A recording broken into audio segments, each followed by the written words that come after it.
Alors monsieur Papi, pour être en mesure de faire quel travail dans la vie?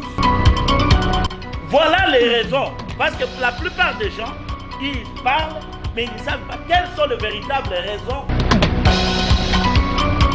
Voilà tout pour les sommaires. Mesdames, messieurs, bienvenue à cette revue de presse. Bonjour, Balandina Bisso et Internet Congo Locale News. C'est toujours Christelle Mambo.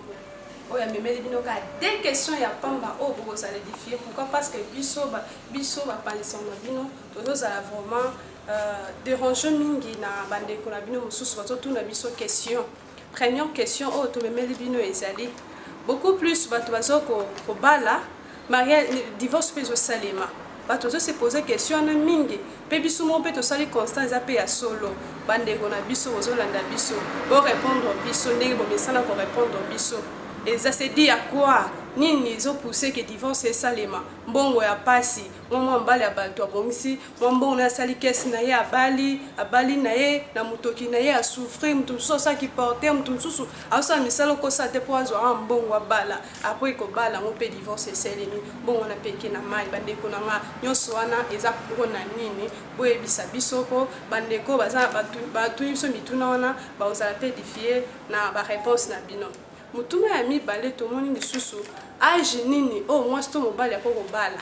Est-ce que âge fait qui par la mariage tu habite bino nde boye bisa biso âge nini au moins to mobali akoko bala parce que moi au moins na mobali mususu ana 50 ans mais ayeko proposer moi na 20 ans. Moi na 20 ans aboya. To asala nini boye bisa biso. Mutu mususu pa kozala mama mo bo pe avandi ne pete mobali ne pe azate veve avandi na ye mobali ne feza la kufa.